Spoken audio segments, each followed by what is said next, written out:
Hello, everyone, and welcome to Africa Fire Mission's weekly virtual training session. My name is Mike, and I'm the programs director here at Africa Fire Mission.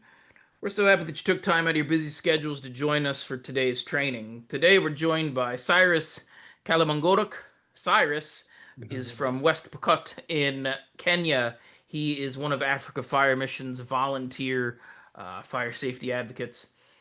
He's done a lot of work with us at Africa Fire Mission, and he spends a lot of time out in his community really focusing on fire prevention. So that's what we're here to talk about today. He's going to be talking about preventing fires in the home.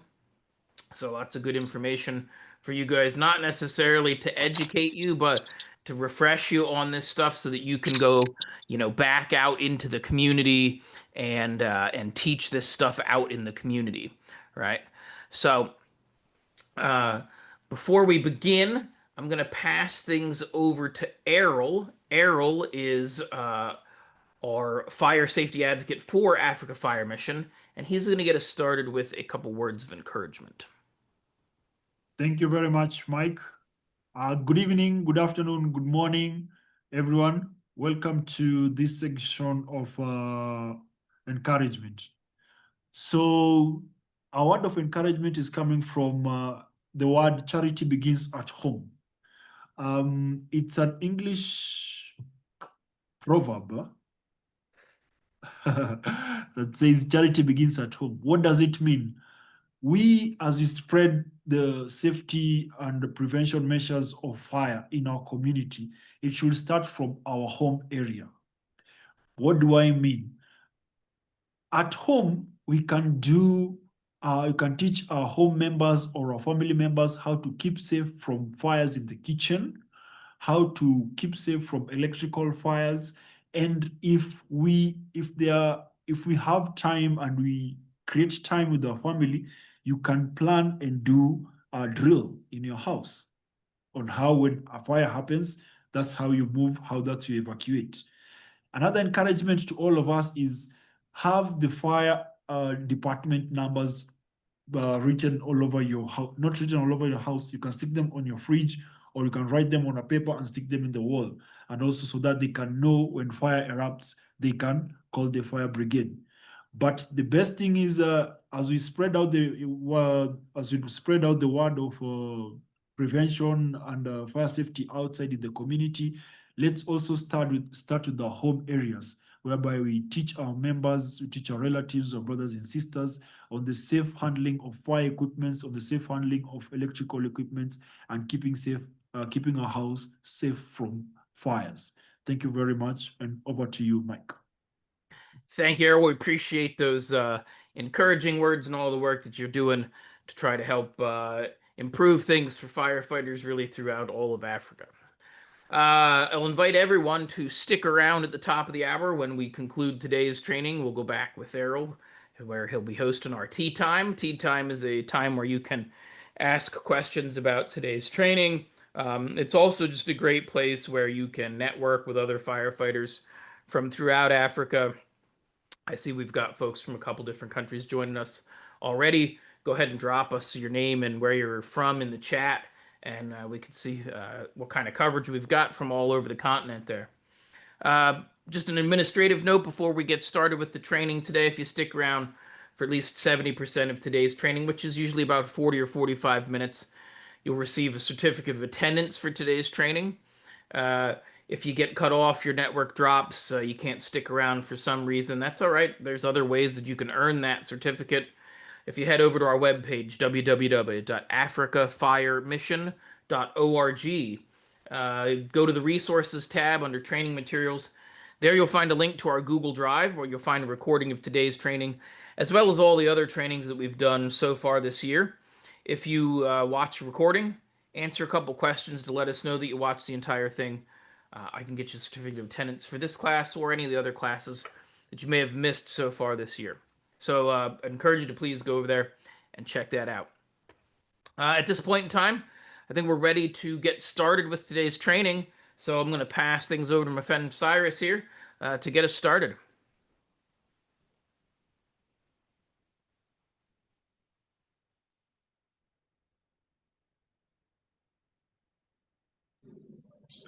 Okay, thank you so much. Thank you so much, Mr. Mike. Good morning, good afternoon, good evening, everyone. This is Kalemungorok from Kenya, West Pokot Assistant Fire Chief.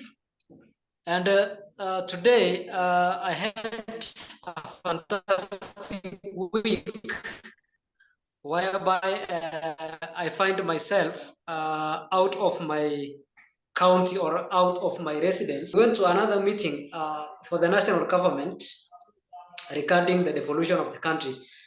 But our intention is to come here and teach the community about community fire preventions in all sections: kitchen, building, schools, institutions, and hotels in the town.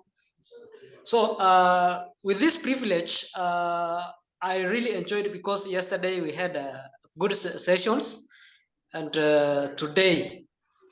So I'm happy now to be with you guys online training, and the same training talks about fire prevention in our homes. How are we supposed to prevent fires in our homes? How can the fires occur in our homes? What are the purposes for those fires to occur? What are the causes? All right. So that's our major words that we normally, or that's our major gospel that we normally take across the Africa and Kenya as a country. So thank you so much, and you are welcome for my today presentation. Of course, the topic of the day is talking about how can we prevent fires in our homes. Simply fire prevention in our homes. Okay, as you can see there, why safety matters and how safety matters and how can we create safer work in our places where we work, like offices, homes, and wherever we can find ourselves working, playing. How are we going to make sure that we are safe regarding the fires, incidences, or fire emergencies? Okay, Mike, you can assist me to go to the next slide.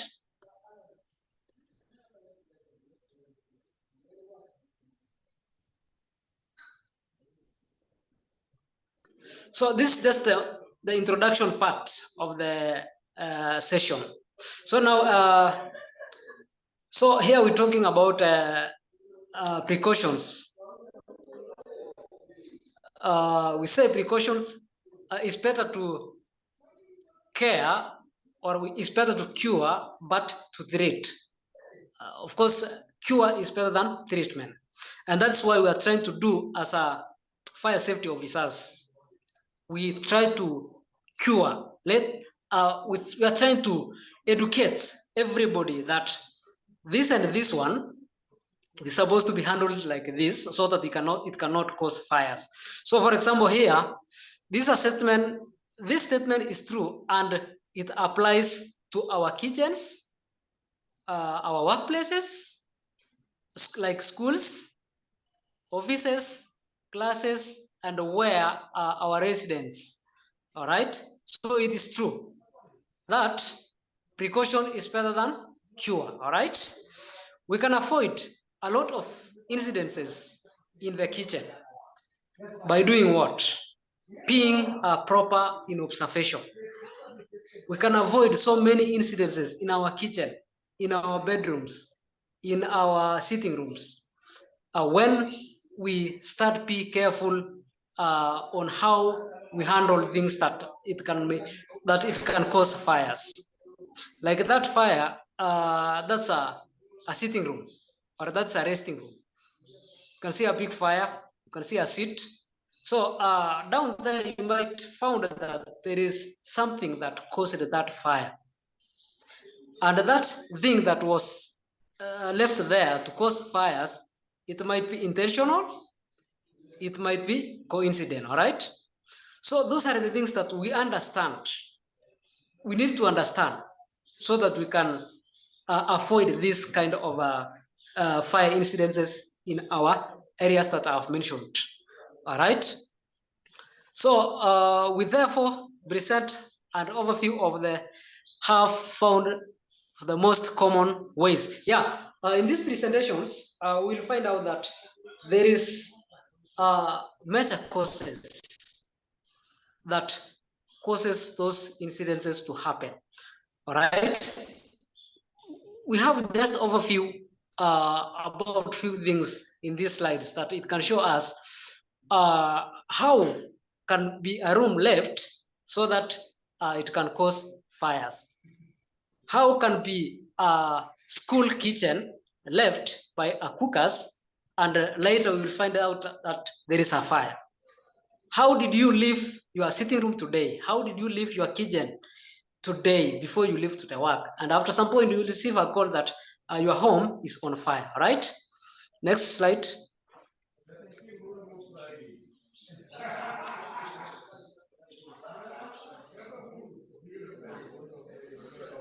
Yes, for example, like electrical appliances.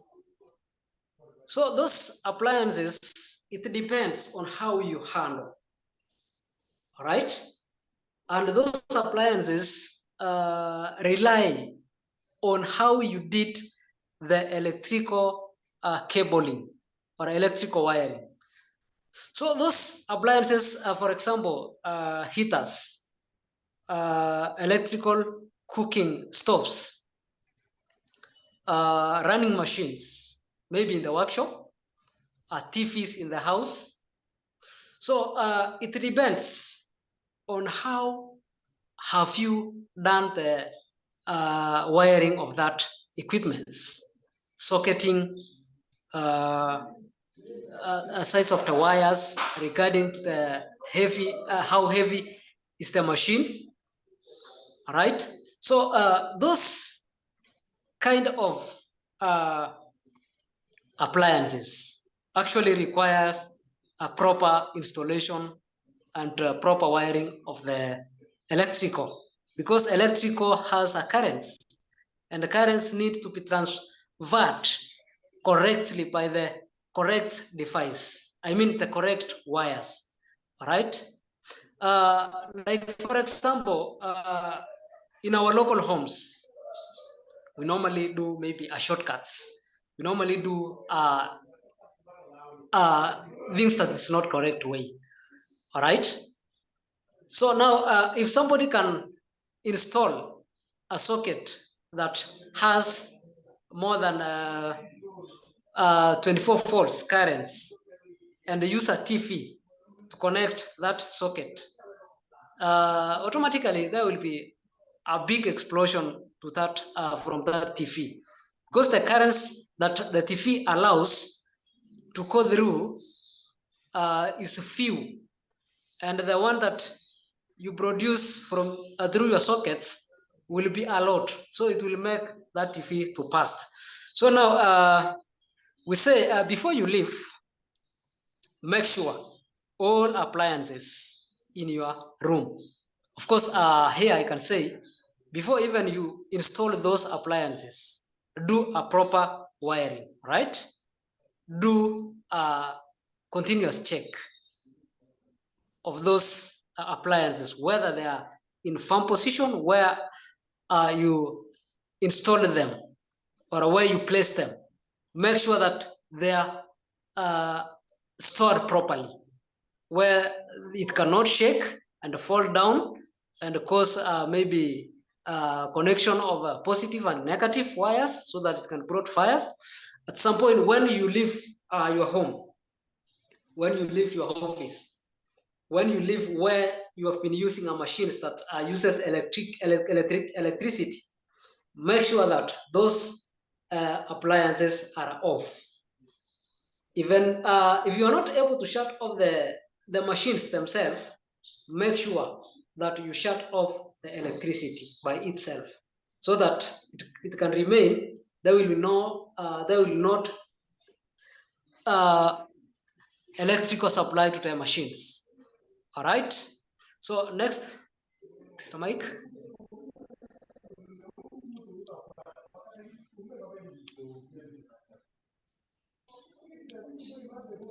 Yes, that's what I've talked about electrical safety.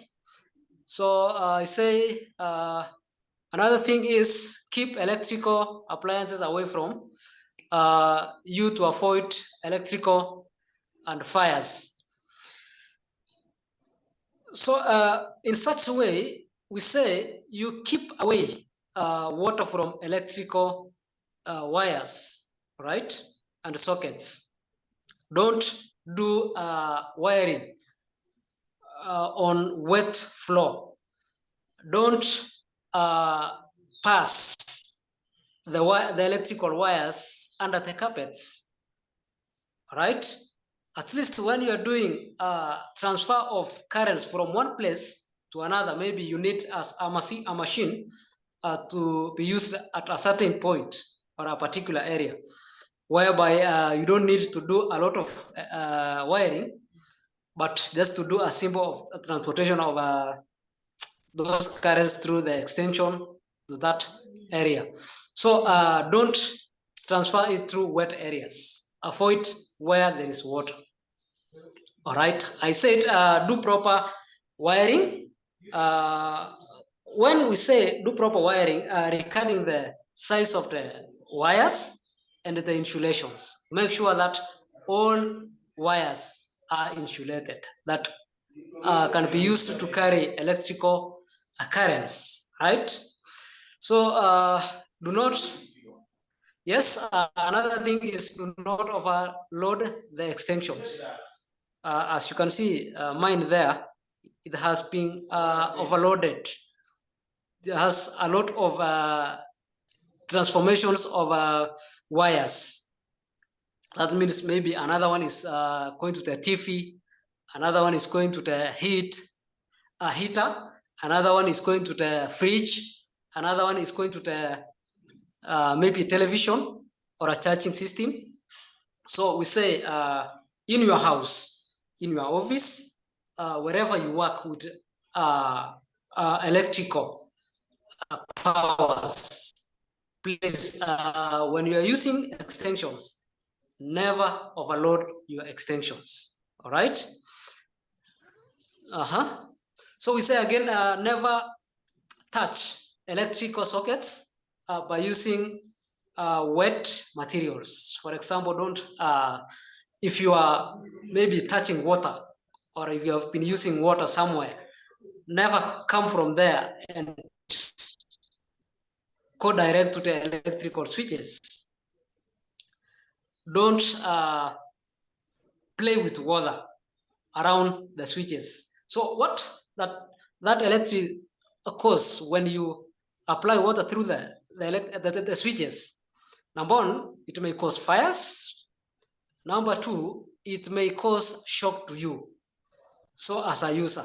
So we say where there is electrical, please don't touch them with water, or don't touch them with your wet bare hands, right?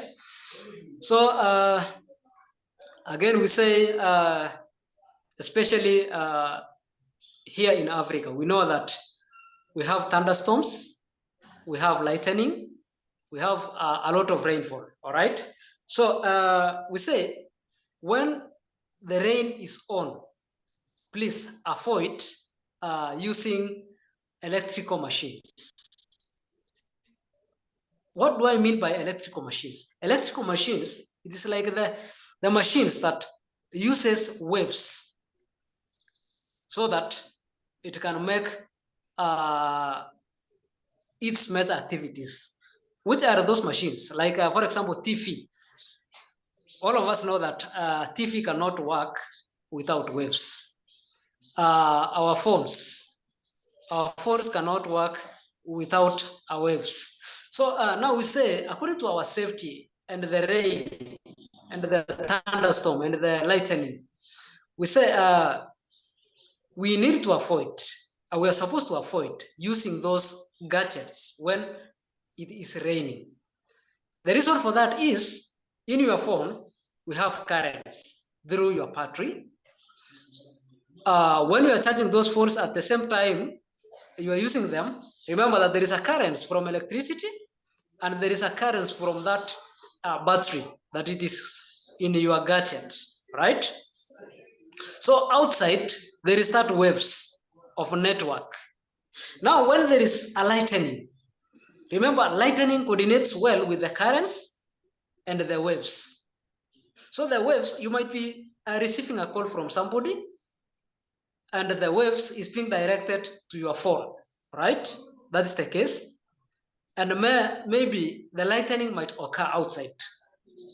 And that lightning looks the waves. And at some point, you might find that waves that is being directed to your phone is on the lightning way.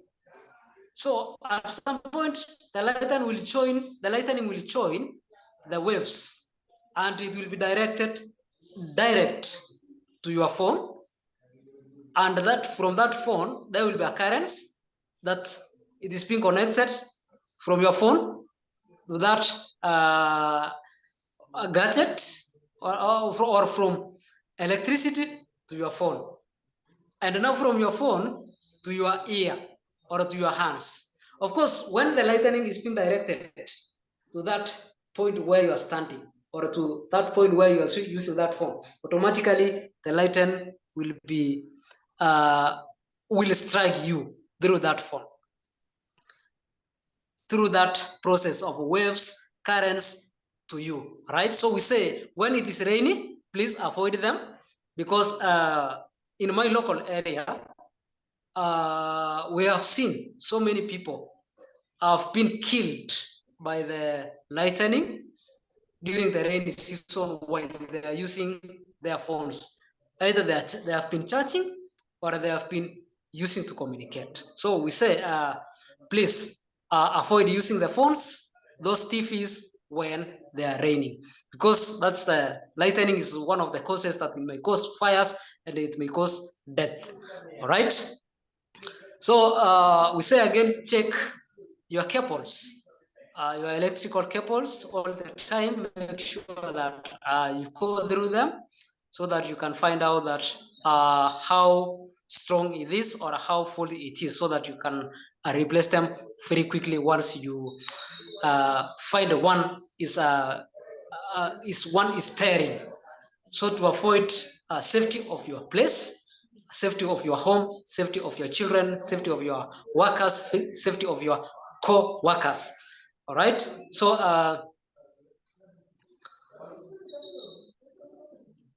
again, we say you need to be uplucking, all right, like those equipments or like those transformation in the extension.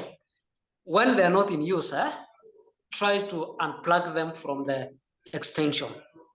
All right, try to unplug them from the sockets to make the machines rest and make sure that there is no current is flowing without functioning.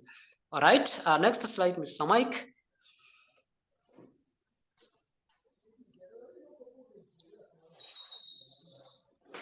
All right, now we are at the kitchen safety, and kitchen safety, remember, in our residence, in our places where we live, where we live without a kitchen, I don't think that's a human being place, because a human being place needs to have a kitchen.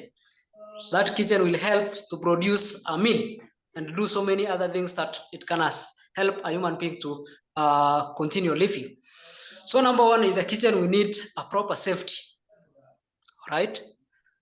Of course, we say in kitchen, you need high safety to make sure that for those who are working there, for the workers who are working along that kitchen, should be safe. All right. So one of the meta points here is we say make sure that papers, towels, dish towels, and pot holders are kept away from the stove top. What do I mean by stove top? Where you have placed your stove, make sure on top of that or near to that kitchen or to that fire top or that cooking gas top, where we call a meko stand. Make sure that there is no any hanging, there is no any flammable hanging material. All right. For example, those papers, towels, make sure it is away. It is being stored away from the meko stand or that meko stove to avoid it may catch fires easily through the meko when you are doing your cooking. All right. Make sure all windows are purely opened. You make sure that when you are in the kitchen, all of your windows inside that kitchen, make sure that there is a proper ventilation by opening those windows. All right. And again, it can assist you when there is a breakout of fire. We say normally the fire looks where there is an oxygen. So the fire will try to escape towards the window. All right. And make sure that the door is at your back. Your exit is always at your back when you are in the kitchen, right? Always clean and dry kitchen floors to avoid slippery. Yeah. Make sure that your kitchen always is being clean, especially on the floors, to avoid wet. That wet leads to that floor to be slippery. And when the floor is slippery, you may slip or you may fall down, and you will find out that maybe you have been handling lighters, you might be handling paraffin or any flammable materials. And when you fall down, so maybe you have already ignited your meko stand or your gas. And when you fall out and maybe you pour out that liquids, it may transfer that fire from the meko towards the liquids that you have in your hands, and you will find out that you are all over the fire and the room will be full of the fire. So those are the things that we say avoid. Make sure that the floor is very clean, very dry, so that you can do your activities in that kitchen. When using cooking gas, check for gas leakages and always ensure the LPG tank is stored in a well ventilated area. Yes, of course, here in Kenya, we allow people to install the LPG cylinder inside the rooms or inside the kitchen due to theft purposes. And I'm sure in other part of the world, it is like that. So now we say, while you're using that cylinder, make sure that there is no leakages by checking them regularly. Number two, when you install them inside the room, make sure that they are inside the grills or inside the cabinet. All right, so that to be sure of your safety. In case of any explosion, this gas will not blow away from that grills, will not blow away from that cabinet. All right, though there will be a lot of motion from that cylinder when they come to that process of bursting, but with a little limit, it cannot cause too much damages. All right, so we say store them in a cool condition and ventilated area. Right. So again, when there is a leakages, there is a vapors that comes from the gas. When those vapors during the leakage, it might come out, and when it is leaking, if there is a proper ventilation, the leakage will not cause harm at any. It will cause less harm, though it is not 100% sure it cannot cause, but it can cause less because the vapor will get away. It cannot stuck into the room. It will carry away out of the room. Right? Never add water to a dish that has a hot oil. Now, this is talking about a cooking process. Maybe you have been doing a fry of fish, meat. All right. So now we say, if that cooking oil has burned to a level that there is a fire on that pan, please never pour water on the cold water to try control that fire. You will be adding more fires and you will be causing explosion of the fire. So we say, don't add water to overheated cooking oil or overheated oil, right? So dress well for fire safety. For example, for those who are dealing with catering in the kitchen, make sure that you dress properly, starting from your dress, your trousers, your shirts. Of course, you need to be having a short sleeves or a long sleeves, that it is very well designed for that activities. Avoid your hanging air, right? Make sure that you wear that materials that they are normally being used for that kitchen safety, right? Next slide, Mr. Mike. Again, we say avoid leaving materials. Avoid leaving boiling meat in your kitchen and go for away or get away to go and pick something outside. All right, don't leave something in the kitchen, don't leave something in the cooking stove to go pick something outside. You will get outside there and find out that there is something going on there, so you will forget to come back easy and close that or do that process of cooking. So we say, when you are leaving the kitchen, make sure that you shut everything off, right?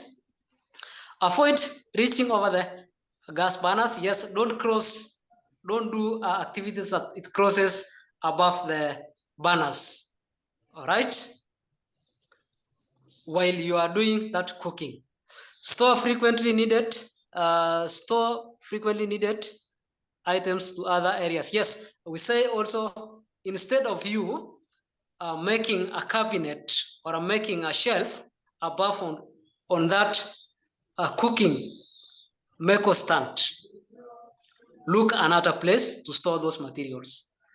Don't store anything near to that meko stand, especially above and near that meko stand. Look another place to store. Look another place to put yourselves. All right. Clean any grease build up from. Yes. While you are cooking, there might be cooking oils just dropping onto your cooking burners, cooking stoves. So we say avoid that by cleaning them. Do thorough cleaning. Of course, regularly after cooking, make sure you wipe them, you make your stoves and meko stands very clean to avoid the cooking oils that it may stuck there. And one day it may cause fires, all right? So we say clean them, clean your gas cookers, clean your grills. Like for example, that cast that firefighter is holding there with a fire blanket. On top of that, you'll see there is a fire with a sufuria. Down there is a grill, and at the bottom there is a gas. So that grills that we are talking about, you need to be cleaning them. And the source of that fire, of course, it is a burner. All right, so you need to be cleaning them regularly to avoid the stack of oil that it may cause fires when it is overheated. Shield yourself from steam when you are doing a cooking. Yeah, make sure that when you are boiling like water, any other materials, and materials that it may bring a vapor, please, where the vapor is heading to, you don't need to be doing your activities through that side. Don't go against the FEPA, right? We say go the direction that FEPA, just stay the same direction with the FEPA. Where the FEPA is going, you need to be at the back of the FEPA. Or again, when there is a FEPA, you need to be shielding yourself. Maybe like going to another room, or you look for a barrier that is in between you and those FEPAs. Of course, in our kitchen, we say do a proper ventilation, especially by opening the windows to make sure that those FEPAs will get towards the windows, all right? And it can now allow you now to do a safe cooking, to do your kitchen activities in good condition or in good safety because of the FEPA are going out, all right? And in another way, we'll encourage that where you install your cooking materials above of that cooking stand or a cooking meko stand, you put an open window. You put a window for that ventilation in your kitchen. All right. So on top of your meko stand, on top of your table, cooking table, and installation of the gas and whatever, make sure that above there is a window that it is normally swinging outside. All right. So that it can help you not to cross your hands towards the window while you are opening. All right. You may get out and open those windows while the things that you are boiling in your kitchen is still boiling. All right. So that's another thing we say: shield yourself from the steams because it might burn you, and you will find out that you are in the hospital for the things that it's avoidable. All right, next slide, Mr. Mike.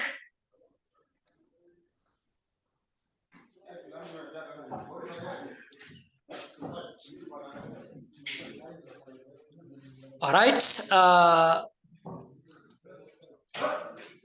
always turn pot handles to the out of view direction. We say turn the cooking pot handles away from you where you are standing. For example, like this one, you see that handle and you see the pot itself. Now the handle is facing the person who is working there. Now we say you need to turn that handle of pot to either right side or a left side. For example, when there it is like that and somebody passed through there, and if they are not active to see what is on this meko stand, they might touch this handle and make those pots fall. And when they fall, maybe it is a liquid, a flammable liquid, like a cooking oil. Maybe it's a water boiling there and it's already at a high boiling point. So it will fall down and pan you. So we say, like for example, that you see there, you need to twist that pot for that handle to be either on the left of that person or right, away from the where the person is standing, to avoid being touched or being swept by the movement of the person there. So you place up, turn the handlers to the left side or the right side. Keep the stove clean and clear. Yes, of course, keep those, make sure those stoves are very clear and clean. Keep food and grease from building up. Yes, I talked about that earlier, that you need to be cleaning the oil on top of those tables that is near to the source of heat, to make sure that there will be no material that it can assist to build fires within that kitchen. Keep things that can catch fires like board holders or wood utensils away from heat. Yes, for example, those holders like that, you can see that it's purely made for a wrapper. It's being made by a wrapper material. So at least make sure it is away from the sources of heat. It's away from that heat that you are using to cook. Let the sufuria itself, let the pan itself, the bottom of the pan being placed on top of the fire, but not the side, because the side is the one holding is the part that it is holding the handle, and the handle might be a wood or the wrapper. And anything that it is wood mat or a plastic mat, remove them from where the heat is, from where the source of heat are. All right, next slide.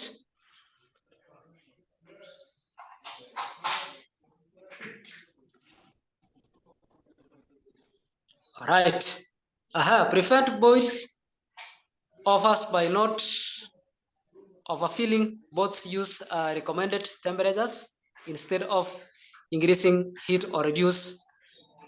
Yeah, so we say prevent boil. That maybe you have been boiling cooking oil. You might be boiling your tea.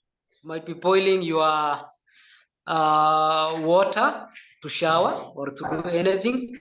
So please, we say don't offer boot them. At least make a minimum measurement. Let them being put up to a certain point of a sufuria. Don't overload the sufuria with that too much liquids. All right, that's what point says. So that in case it is boiling too quick, you will be able to control that liquids. If it's a cooking oil, you might be able to control the fire that it might come from that boiling cooking oils. All right, but when the oil is full in that sufuria or in that pan, it will give you hard time to control, because the fire will be all over on that pan. But when you measure it and pour the little liquid according to what you want to pour, it will be easy for you to control the fires. Even the same to the steam. When you put full water up to the top of the sufuria, it will be difficult for you to control those steams, because it will be jumping up and down. It cannot allow you to hold that sufuria and carry away from that meko. We have so many mekos. We have so many types of mekos. I'm not only talking about a cooking gas, because we have local chicos in our local areas that they are using charcoals. We have chicos that they are using, they are normally being used to consume firewoods, right? We have so many sources of heat. But what is very important here is you do a good measurement of whatever you want to boil, right? To avoid such kind of fires. Do not put any metallic materials in the microwave, even oven, which may cause sparks and eventually damage in the microwave. Yes, here is saying do not put metallic equipments in the microwave, that it may cause sparks and cause that microwave to produce a fire.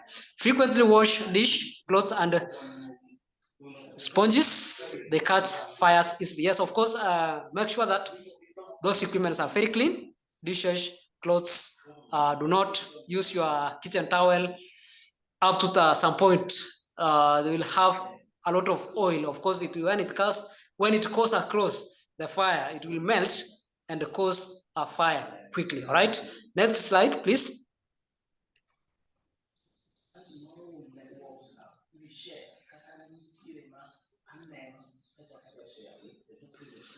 All right, do not smoke in the kitchen. Yes, you need to have those precautions.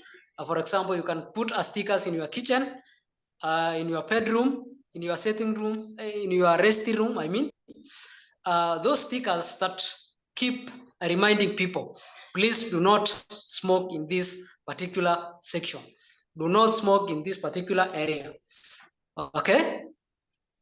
Keep combustible materials like clothes, papers, etc. from the hot services. Yeah, I talked earlier about that. Where there is a hot services, please, you don't need to be storing flammable materials like papers, wood, and even flammable liquids. Have good lighting in the kitchen and the work area. Of course, wherever you work during the night time, make sure that you have a good lighting or a good light, source of light, so that it can light for you to see what you want to do and to avoid harming yourself or causing or touching the things that might cause fires like cooking gas and electrical wires. So make sure that you have a good light and you have a good source of light. Check the handles of all pots and pans to ensure that, yes, you need to be checking those handles to make sure that they are intact. When you pour a liquid or a flammable liquid on top of them or water, it will help you when you are removing from the hot surface to the floor. When it is not intact, you might be leaving just lifting them from the cooking meko stand, and you will find out that the hands will fall away and the hot water will pour on you, or the hot liquids will pour on you, and you will find yourself that you are on trouble through the injuries, and maybe it depends also with the liquids. If already has a fires, you might be spreading a fire from one section to another. All right, next slide.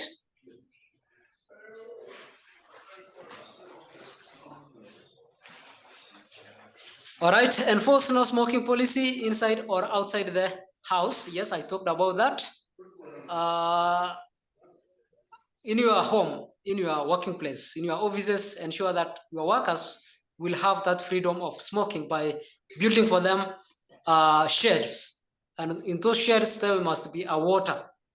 After they finished smoking, they will throw that remaining filter to the water.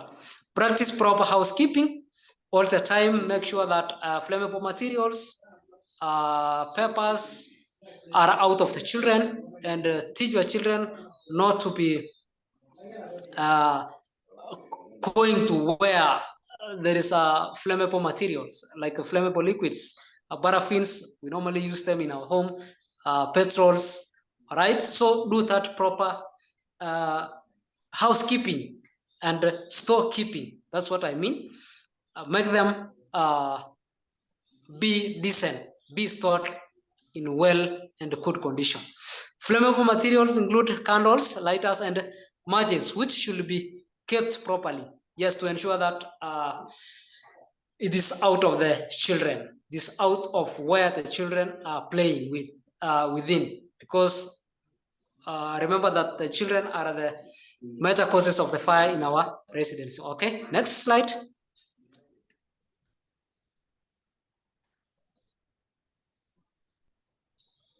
Yes, do a proper emergency evacuation plan in your homes. For example, in that building, you have to identify that those areas, especially on emergency escapes from bedroom A, bedroom B, bedroom C, sitting room, kitchen, to outside the building, and where are you supposed to be locating your fire assembly point? Where are you supposed to be staying while you are calling to the emergency department, like firefighters and any other team that can assist you on rescue? So we say do proper emergency evacuation plan, and that's regards to emergency exits, emergency way of communication, and an emergency good place to stay. All right. In case of fire, close the door of the burning area to stop the spread of fire as smoke rises up. Yes, when the fire has already occurred in the way that you need to pass through, please close that room, close the door of that room, open the window on the other side, try to shout to anybody who is outside to assist you, all right? Or try to call for the assistance. But make sure that the door, that it is on the side where the fire is being closed, because the fire will also spread through the openings. But while the door is being closed, the fire will not spread. And remember also there will be a small movement of a smoke. So make sure that you close the door properly. And if you find out that there is a smoke in that room, look for a handkerchief, close your mouth and your nose, but leave space for breathing, all right? To make sure that you are breathing at least a clean air. Go down to the floor, right? Or to the floor to at least get a clean oxygen, all right? Next slide. I may encourage you also to have emergency fire brigade number in your sitting rooms. Just stick them all over. The nearest fire brigade within your area. So write them, put them in your every room. Teach your children, teach your members that they are living there, that in case of fire, please call the fire brigade through this number. When trapped in the fire, hit the area, is highly recommended to get with the window. Yes, when the fire strikes that room, also try to get out of that nearest window if it is accessible for you, and if it is safe. If it is not safe, please call the fire brigade, shout to the other residents who are outside to assist you. If close, as you can see there, we say also again, if your clothes catches on fire, maybe in the kitchen, outside the kitchen, while you are doing 1, 2, 3, what are you supposed to be doing? Do not run, that's number 1. Do not jump, that's number 2. Do not shout to anybody, maybe away from you. What you need is stay calm, number 1. Stop by doing what you have been doing. Go down by dropping yourself flat, lie down flat, all right? Cover your face and roll yourself. Maybe right, left, several times, all right? To make sure that you extinguish that fire, because that fire needs only removal of oxygen to make it clear out of you, all right? To make it being extinguished properly, all right? Next slide. And again, when there is a fire, after you evacuate yourself from the building, please do not return back to that building again, maybe to collect some properties, all right? Keep flammable materials, flammable liquids from the heat sources. I've talked about that. Install proper fire extinguishers, like that one you see there, but this fire extinguisher has been installed properly, but downwards, there is a lot of barriers. It will be very hard for somebody to use that fire extinguisher or to reach that fire extinguisher and collect it and go and use, all right? Also install smoke alarms in your bedroom, sitting room, and your kitchen, all right? Test alarms, even in your offices, do the same. Store those smoke alarms, heat alarms, and the smoke. Of course, it is a smoke detectors, smoke detectors, heat alarms. Yes, so those you need to be installed them. Of course, you will do a service of a battery check every 6 months. Create fire escape. I've talked about that. Keep fire extinguisher in accessible area. All right, like that one. It needs to be very easy access. Next slide. All right, when there is a fire and smoke, but the smoke is inside the room and it is not allowing you to stand up, please go down through your knees. Try to find the way out, all right? Because at about 30 centimeters from the floor, there is a clean oxygen, all right? Never stand up in a smoke. You will get suffocated and you will choke, and the fire will come over you later, all right? Next slide. Yes, if you have any question, I'm here to answer your questions. And if you don't have, I may say thank you. Any questions? All right. Thank you, Cyrus. We got lots of good information there, good refreshers to some of those things that we can take out into the community and talk about. Of course, we can use them in our own homes too, right? We're going to open up the floor to a couple questions. I think let me wrap up this sort of formal portion of our trainings. We're getting close to the top of the hour here. Thanks to you, Cyrus, for joining us today. You know, like I said, Cyrus spends a lot of time out there in the community doing that community education. He's really got the right idea of how to do things with the public education, sharing these different prevention tips and things like that. So really appreciate you, Cyrus, for being here today and sharing that and getting us thinking about this as we're spending the month here looking at fire prevention. I'd also like to thank everybody for attending, using your bundles and your own time to join us here today to try to make things better in your community, try to improve your skills. It's great, you know, these tips can really save lives. I'm glad everybody was here to share and listen. So with that, I'm going to wrap things up. We do have plenty of extra seats here available. I encourage everyone head over to our website, www.africafiremission.org. There, hit that resources tab. Tons of free resources, training materials, all sorts of stuff. You'll find the link to register to these classes.